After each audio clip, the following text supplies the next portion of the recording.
Hi, this is Mayhem News Live Wrestling Broadcast for 11/16/2013. Show was supposed to take place on Tuesday, and then on Thursday and Friday we have our Impact Thursdays and our SmackDown Fridays. But I've been fighting a bad virus, so I'm still not over it. But I want to go ahead and do a show today, so y'all wouldn't feel like I just forgot about you. We're going to go ahead and do some headlines. I'm only going to do highlights of the shows because I'll be honest, I haven't been able to watch all of them, but I do have the results and some thoughts, so many fans are voicing their opinion regarding Daniel Bryan not being the WWE champion, and basically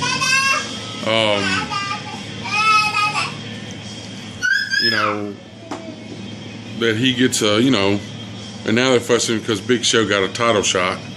The big question, does Daniel Bryan deserve to be WWE champion? WWE does this all the time. They build up on-screen persona only to lose the focus to finish it right. In my opinion, Bryan deserves to be wearing the strap. Simple as that. And that may be, maybe something that's still in, because she's still in the main, the main storyline. So, Jim Ross made a statement. Seth says hello, by the way. And Jim Ross made a statement that said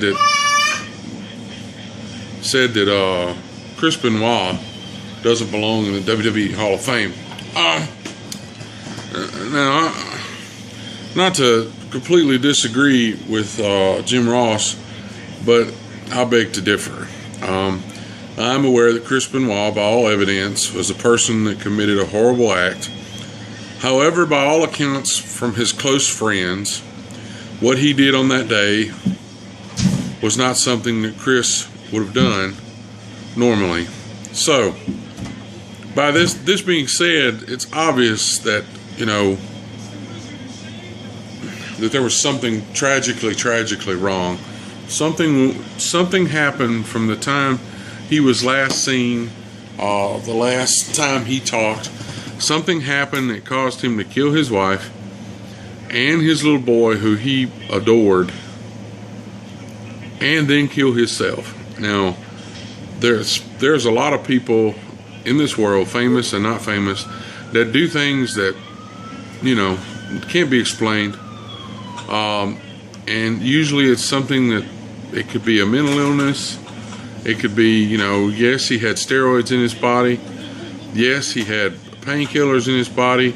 The painkillers were at a therapeutic level, so I just don't, I don't know. I still think, I know WWE and them don't want, and Vince McMahon don't want to say, well, Chris Benoit never existed, but he did exist. He was a part of WWE. He was in the Four Horsemen. He did something wrong. He's not the only one that's done something wrong. Maybe not as bad as killing their family, but, but I think that, no one knows. There are 3 people that are no longer with us that knows what happened in that house that weekend. Chris Benoit, his wife, and his little boy. No one knows what went on. No one knows what Chris's head was like. No one knows this. Now, if he had survived, and just, maybe, him being here might have been a reason not to. But the man is gone, and his work still stands. Okay, there was a Chris Benoit, so it just seems to me that Vince McMahon might be a little upset because he was embarrassed on national television because they did this big tribute and then find out that there was all this other stuff going on. That aside, he needs to at least be considered. But that's just me. WWE releases a video aimed at the people claiming Cena can't wrestle. If you believe that, don't watch wrestling anymore. Go watch NASCAR or go watch some other sport, but don't watch wrestling anymore. Cena was trained like every other wrestler on there, except for maybe Kelly Kelly. But anyway, Seth, I done told him you said hello, so shh. But the people that actually believe that Cena can't wrestle, you know, you might as well believe Hogan can't wrestle, because Hogan's finishing move was a leg drop. That speaks for itself. Last week I came upon a video of a lowlife who stated on YouTube that he dressed up as a wounded veteran to attend WWE events for free, as well as to go to bars and drink free, and as well as to go eat for free.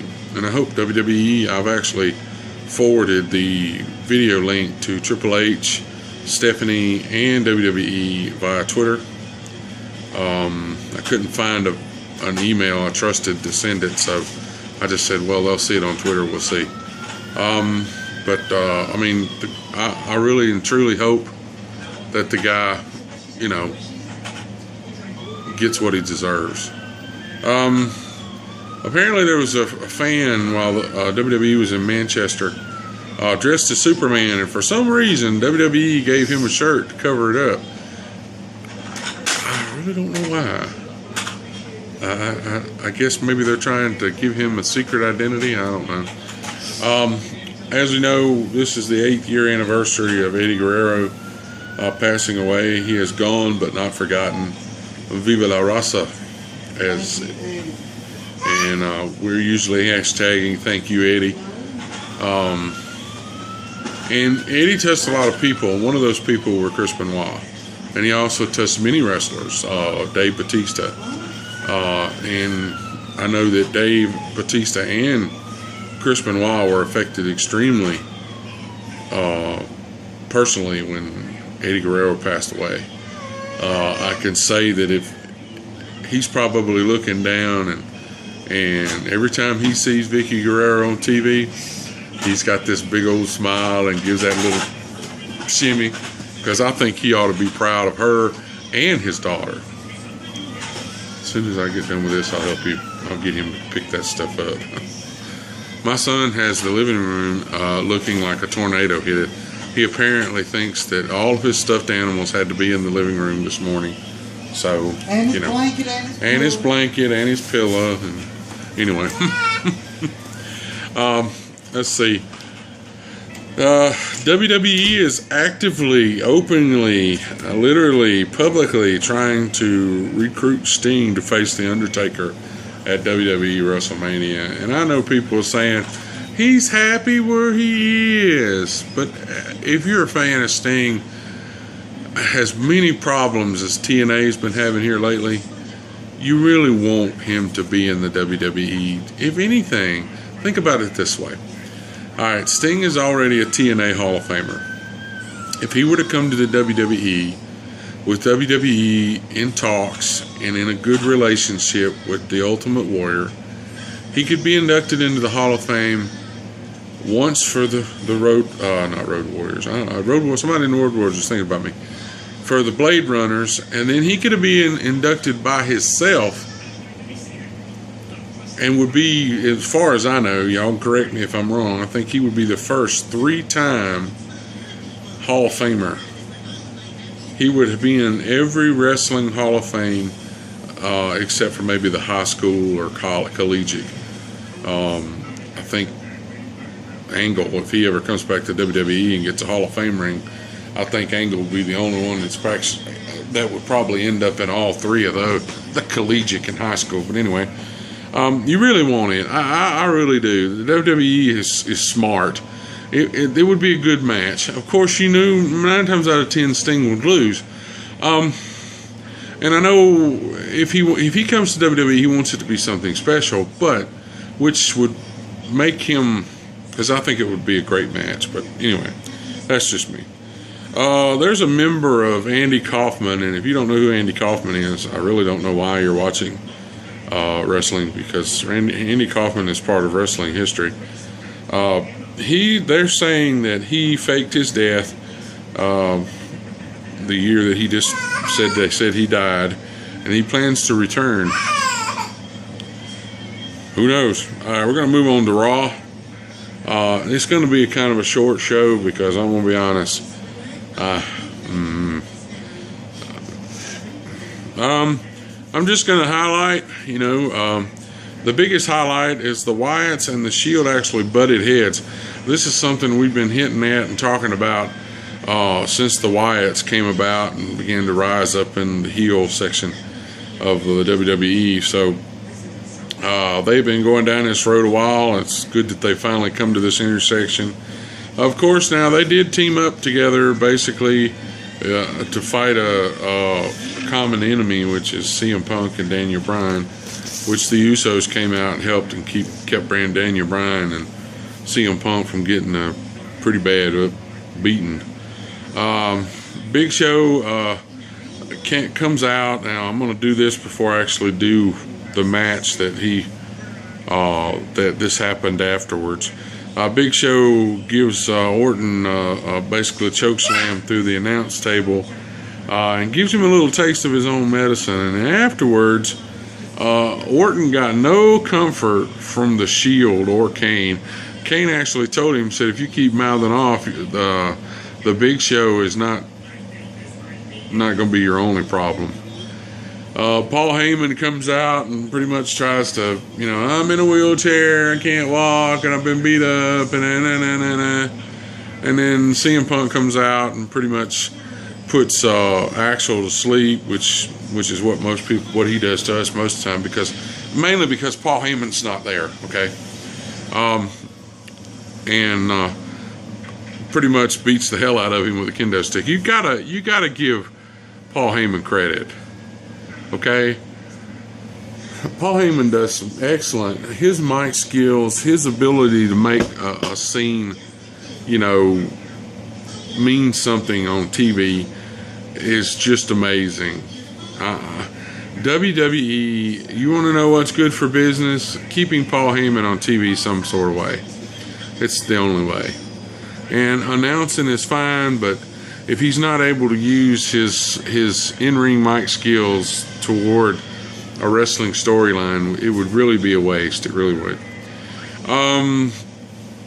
Let's see. As always, seeing Goldust and Cody, makes good TV. It was a great match, even though Orton kind of walks out and gets counted out. And this is where Big Show comes out and pretty much choke slams him through a table. I thought that was actually pretty funny. I'm gonna be honest. There was some comedy that WWE missed out, especially since Goldust is back, and him and Cody have been had this little funny comedy stuff backstage. It would have been truly awesome if while Big Show was beating the hell out of Randy Orton, if Cody and Goldust would have set up some chairs, and Goldust would have said, "Hey, do you want some popcorn?" And then Cody said, "We're not going back." Goldust was, "No, we're going to watch this. We're going to sit there and watch. Let's enjoy it." That would have been funny. I'm sorry, WWE missed out. As not only does Goldust wear gold, but him and Cody together here lately has been comedy. I mean, platinum. Anyway, that was Raw pretty much. It was a pretty decent show. It was actually good not seeing Triple H and Stephanie on TV for a week. That was nice. Moving on to TNA. Wasn't much good to talk about on TNA. There were some interesting things that happened. It will end up next week be Mr. Anderson versus Bully Ray, Career versus the Gang on next week's show. Goodbye Aces and Eights. We would assume that's what's going to happen since Mr. Anderson just signed a new contract as far as we know. So, bye-bye Aces and Eights. It's about time. Damn. Oh, anyway. And then the only other real big thing to talk about on there, they had some good matches that went on, but it was pretty much the same outcomes, and people won the same way. So, you know, I just don't. Just sit right there. I'll fold it. And but it really wasn't nothing really big to talk about. Angle's match with Austin Aries, submission match, is the last thing that really caught my eye, and it was really, you know, it was a good match. Aries on TV is TV. That's money. But Angle gets the, and this was also part of the world, the TNA World Championship tournament. So Angle actually moves on to the next level by defeating Austin Aries with a crossface. So we're gonna move on to SmackDown. The Wyatts defeat the Usos and give Punk and Bryan a warning. Natalya defeats Tamina with the sharpshooter. Truth and the Primetime Players defeat the Union Jacks, or 3B. For once, they actually faced a, you know, wasn't some new team they're trying to get over or something. The Funkadactyls defeat the Bellas. Kali pretty much runs through Hunico and Camacho. CM Punk and Bryan versus Axel and Ryback, of course, ends up being a no contest. So, you know, now I am still in the process of reviewing. I got 2 shows behind because I finally figured out how to watch Ring Warriors episode 8 and 9. I did miss episode 6 and 7 because it wouldn't let me watch it. It still won't let me watch it. So, but I'm in the process of reviewing those shows. You need to watch them. This is good stuff. This is good quality wrestling. Okay? Really is. Good quality. You get to see Chance Prophet, who's been on this show before. Great indie wrestler. Actually, I believe he's an indie wrestler that should have already had a major contract. Plus, not to mention, he's a nice guy. Okay? He's a Christian, nice guy, family man, does a lot of stuff to help people out, and you know, well, that's pretty much our show info for this week. Now, today is the first day of Busting for Autism in Katy, Texas. This is a Zach Pack Promotions, one of our sponsors, shows. And if you can't be there, you can still go to their website and donate. It's for a good cause. It's going to be great. There's going to be all kind of wrestlers there. We are going to be doing a video to show some of the pictures sometime next week. I'm going to put a thing together and kind of let y'all know. But you got Sergeant Slaughter, Gene Snitsky. I mean, you name it. There's people there. Now they had some people that they had to cancel, you know, at the last minute. Goldust couldn't be there, obviously, because of his WWE contract. They did add Joyce DeWitt. They did add a cosplay couple that she does all kind of characters, and then he does like Batman and the Crow, which popped because I'm a Crow fan. Oh, hello. But you know, kind of give them your thoughts and prayers today, and if you can spare $5 or $10, go on their webpage and donate. That's www.zachpackpromotions.com, and you can look on there. It'll say Busting for Autism, or you can put a / and put BUSTIN the number for autism, and actually go and donate. They are giving away stuff for levels of donations. So, you know, they, whoo, voice kind of went out there a minute. But they're doing a lot of good things, and autism is just one of the things that they try to donate to. They also work really, really close with the real Louisville Ghostbusters. I know Ecto-1 is going to be there, and the guys from the Ghostbusters are going to be there. It's great. It's great. It's a great show if you're going to be in Katy, Texas. If not, you know, you can do it. And I'll be doing a show to give pictures out, and we're going to be show you the picture, get the pictures out for everybody to see. So, Also, fightdisabilityslurs.com, or actually it's .wordpress.com. We're trying to stop disability slurs, but actually slurs in general. But we called it disability slurs because we have a son that's has Downs, and it's very close to our heart about people using certain words and stuff like that. So I also want to thank Throttle, who is our sponsor that gave us New Blood, our theme music that you heard at the first of the show. I appreciate them. They do have a new, I think the new album, Razor Wire Finish Line, is actually out. But right now it's only available on iTunes and Amazon. And as soon as I can get with them, I got to get with them and get those links. I'll put them on their little graphic at the end of the show. Always watch after the music goes off. I've got some graphics at the end of the show. It kind of gives you some links to our sponsors and stuff like that. I also want to throw a shout out to Blast 52. You can follow them. They are an Irish band.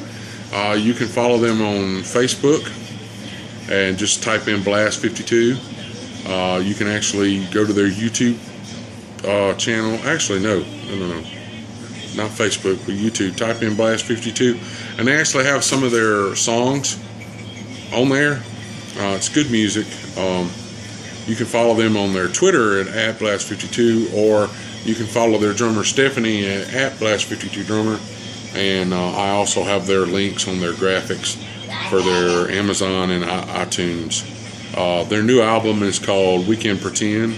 It's an EP. Right now it's only available on Amazon and iTunes. I've actually listened to it. It's great. It's a great album. So album, all the young folks out there, albums are those big things that you're, well, anyway, I've actually listened to the music. Let's put it that way. It's pretty good music. And again, to mention Chance Prophet again, I want to thank him for letting us know about Gabe Lyall. We need to send him and his family prayers and thoughts. I'm not posting any links because they are getting inundated with emails, and I just want everybody to give them their thoughts. Gabe is fighting childhood cancer. I'm not sure what kind, and it really doesn't matter. Just know that he has cancer, and he is fighting it with everything he's got. And I appreciate Chance Prophet. You can also follow Chance Prophet on YouTube. That's Chance Prophet, just like it's just type his name in. If you had never seen some of his promos, you're in for a treat. They're really good. They're really creepy, but they're really good. I mean, really good stuff. This is why I am shocked that this man does not have a major contract in wrestling. I really don't. But I will see you back next week on Tuesday, and hopefully I will be over this crap and everything. So, but that's been the show for this week. I appreciate it, and I just want to send out a holler to Texas Teddy and all of her group who are there at Busting for Autism, and all the wrestlers and stars that donated their time, and I appreciate it, and let's hope everything works out for them today. Alright, I'm going to let Throttle take us out today. It's been a great show. I appreciate it. I appreciate everybody that watches. So talk to you later.